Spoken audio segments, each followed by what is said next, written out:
Good morning, সবাই কেমন আছেন? আশা করছি সবাই খুব ভালো আছেন আর আমিও ভালো আছি। ড্রিম লাইফ বিউটির আরও একটি নতুন ব্লগ নিয়ে চলে এসেছি। আশা করছি আজকের ব্লগটাও আপনাদের কাছে খুব ভালো লাগবে। আজকে একটু বেলার দিক থেকে ব্লগটা শুরু করলাম। সকালে রান্না বান্না, খাওয়া দাওয়া, ঘর গোছানো, বিছানা তোলা, ঘর ঝাড় দেওয়া সব কিছুই হয়ে গেছে। আর এখন চলে আসলাম ঘর মুছতে। ঘর দোরগুলো ভালো করে ঝাড় দিয়ে নিয়েছি, এবার ঘরটা মুছে নেব। ঘর মোছার আগে যদি আপনি ঘরটা খুব ভালো করে একটু ঝাড় দিয়ে নেন, তাহলে দেখবেন খুব অল্প সময়ের মধ্যে ঘরটা সুন্দর করে মোছা যায়। আর ঝাড়টা যদি ঠিকঠাক করে না পড়ে, তাহলে কিন্তু ঘর মুছতে গিয়ে অনেক কিছু ঘর মোছার মধ্যে বাদে, তখন মুছতে ভীষণ বিরক্ত লাগে আর টাইমের চাইতেও অনেকক্ষণ বেশি সময় লাগে। তো সেই জন্য প্রতিবারই ঘর মোছার আগে খুব ভালো করে আমি ঘরটা ঝাড় দিয়ে নিই, তারপর ঘরটা মুছে ফেলি। সকালবেলাকার কাজ বলতে এই ঘর মোছাটাই রয়েছে, আর তারপর কিছু জামা কাপড় আছে, সেগুলো কেচে দিয়ে একবারে স্নান করে নেব। আর আমার স্নানের আগে ছেলেকেও স্নান করিয়ে নেব, তাহলে কি বলুন তো, একটা কাজ মিটবে, সকালবেলাকার কাজ। আর তারপর তো দুপুরে রান্না বান্না, খাওয়া দাওয়া, আবার বাসন কোসন মাজা ঘষা সব কিছু তো আছেই।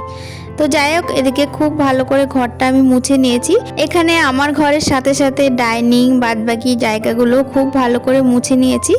আর এরপর পা মোছাগুলো ভালো করে ঝেড়ে জায়গায় জায়গায় রেখে দিলাম।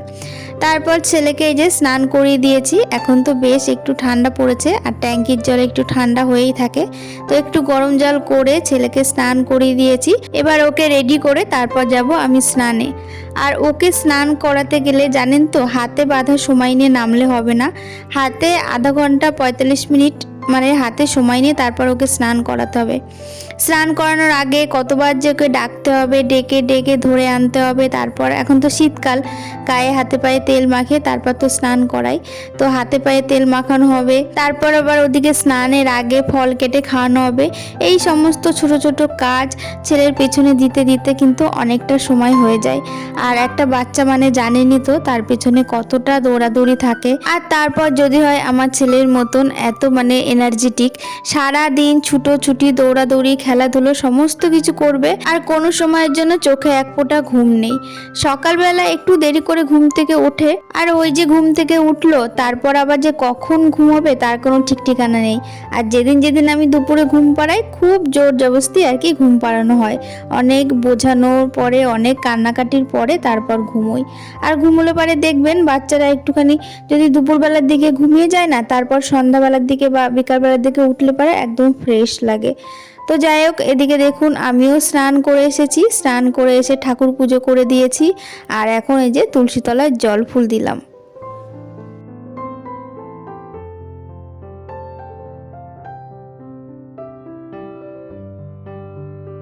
এবার চলে আসলাম রান্নাঘরে। দুপুরে রান্না বান্না শুরু করছি। আজকে রান্না হবে ফুলকপি দিয়ে মাছের তরকারি। আজকে বাজার থেকে 2 রকম মাছ এনেছে। আজকে ছোটদা গিয়েছিল বাজারে, ছোটদাকে বলে পাঠানো হয়েছে যে রুই মাছ আনবে, আর তার সঙ্গে কচু দিয়ে রান্না করা হবে। 2-3 দিন আগে সোনার বাবা কচু নিয়ে এসেছিল বাজার থেকে, তো রাখা হয়েছিল। কচুটা একটু নষ্ট হতে চলেছে, তো সেই জন্য ভাবলাম আজকেই যদি মাছ দিয়ে না রান্না করা যায়, তাহলে কচুটা পুরোটাই নষ্ট হয়ে যাবে। তো ওদিকে আবার ছোটদা নিয়ে এসেছে ফুলকপি, আর নিয়ে এসেছে আজকে জ্যান্ত রুই মাছ।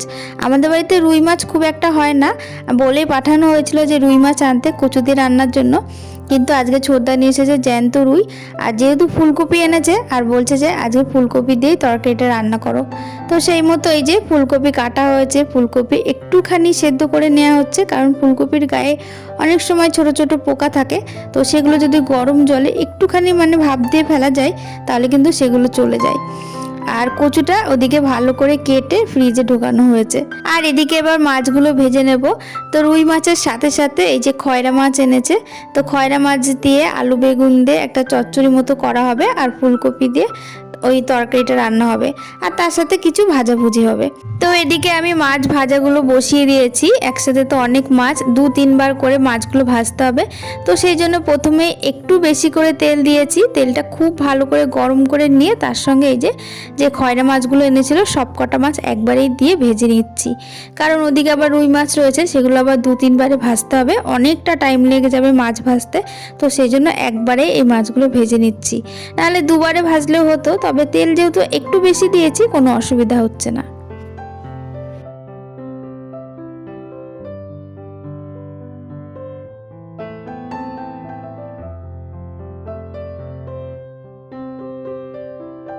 খয়রা মাছগুলো আমার ভাজা হয়ে গেছে, আর এরপর রুই মাছগুলো একে একে করে ভেজে নেব। আর ওপাশে তো ভাত বসিয়ে দিয়েছি, ভাত ওদিকে আস্তে আস্তে হচ্ছে, আর তার সাথে এদিকে মাছ ভাজাটাও বসিয়ে দিয়েছি। আমার আগের ব্লগে অস্মিতা কমেন্ট করেছে, তুমি সব কাজ গুছিয়ে করো, খুব ভালো লাগলো ভিডিও, লাইক দিয়ে দেখলাম। Thank you Asmita. আর পূজা লাইক কমেন্ট করেছে, দারুণ লাগলো তোমার রেসিপিটা। থ্যাংক ইউ পূজা।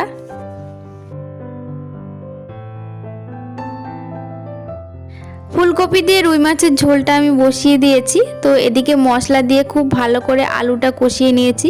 এই ফুলকপির মধ্যে কিন্তু দু একটা শিমও দিয়েছি, এখনকার শীতকালের সিজনের শিম খুব ভালো লাগে খেতে, যে কোনো তরকারিতে দিলে। শিম সেদ্ধ দিলেও তো আমার ভীষণ ভালো লাগে খেতে। তো এদিকে শিম দিয়ে ফুলকপি দিয়ে আলু দিয়ে এই যে জ্যান্ত রুই মাছের ঝোল রান্না করা হচ্ছে। মশলাটা তো আগে আমি খুব ভালো করে কষিয়ে নিয়েছি, তারপর সমস্ত সবজি দিয়েও আরও খুব ভালো করে কষিয়ে নিয়ে একটু বেশি ঝোল দিয়েছি, কারণ মাছটাও একটু বেশি, তো সেই জন্য পরিমাণ মতো আর কি দিয়েছি, আমাদের যেরকম লাগবে সেরকম। ঝোলের মধ্যে এবার মাছগুলো দিয়ে দিয়েছি, এবার একটু ভালো করে ফুটিয়ে নেব। আর প্রথমে এই যে ভাজা মশলাটা একটুখানি ভেজে নিয়েছিলাম, সেটা ভালো করে বেটে দিয়ে দেবো।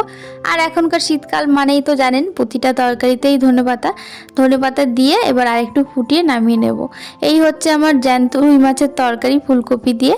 আর এরপর চচ্চড়ি রান্না করব আলু বেগুন দিয়ে, ওই যে খয়রা মাছটা আছে সেই মাছটা দিয়ে।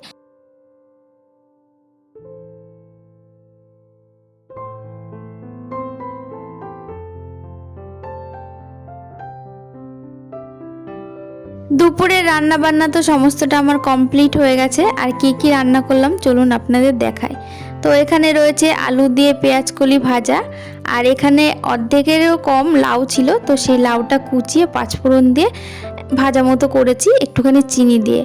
আর এই যে ছোট মাছের যে চচ্চড়িটা আলু বেগুন দিয়ে, খয়রা মাছ যেটা আর কি, সেটা চচ্চড়ি। আর এখানে রয়েছে ফুলকপি দিয়ে শিম দিয়ে ওই জ্যান্ত রুই মাছের তরকারি। তো পুরো মানে সবজি দিয়ে করা হয়েছে, তো এক গামলা হয়ে গেছে। আর এখানে রয়েছে গরম ভাত। আবারও চলে আসলাম অনেকক্ষণ বাদে, এখন সন্ধ্যা হয়ে গেছে। দুপুরে খাওয়া দাওয়ার পর একটুখানি শুয়েছিলাম, তারপর সন্ধ্যা হয়ে গেছে। আর এখন তো জানেনই শীতকালের বেলা, একটুখানি শুতে না শুতেই সন্ধ্যা হয়ে যায়। তো উঠে একদম জামা কাপড় ছেড়ে ফ্রেশ হয়ে এই যে সন্ধ্যাটা দিয়ে নিলাম। আর এপাশ দিয়ে এখন আর তেমন কেউ যাওয়া আসা করবে না, তো সেই জন্য একেবারে গ্রিলে তালা মেরে পর্দাটা টেনে দেব। আর আজকে রাত্রেবেলা আছে বিয়েবাড়ি নেমন্তন্ন, বিয়েবাড়ি হয়ে গেছে, আজকে বউ ভাত, তো সেখানেই যাওয়া হবে রাত্রেবেলা। রাত্রে আর রান্না বান্না নেই, তো কি শাড়ি পরে যাওয়া হবে সেটাই এখন বার করব। তো চলুন আজকের ব্লগটা এই পর্যন্তই।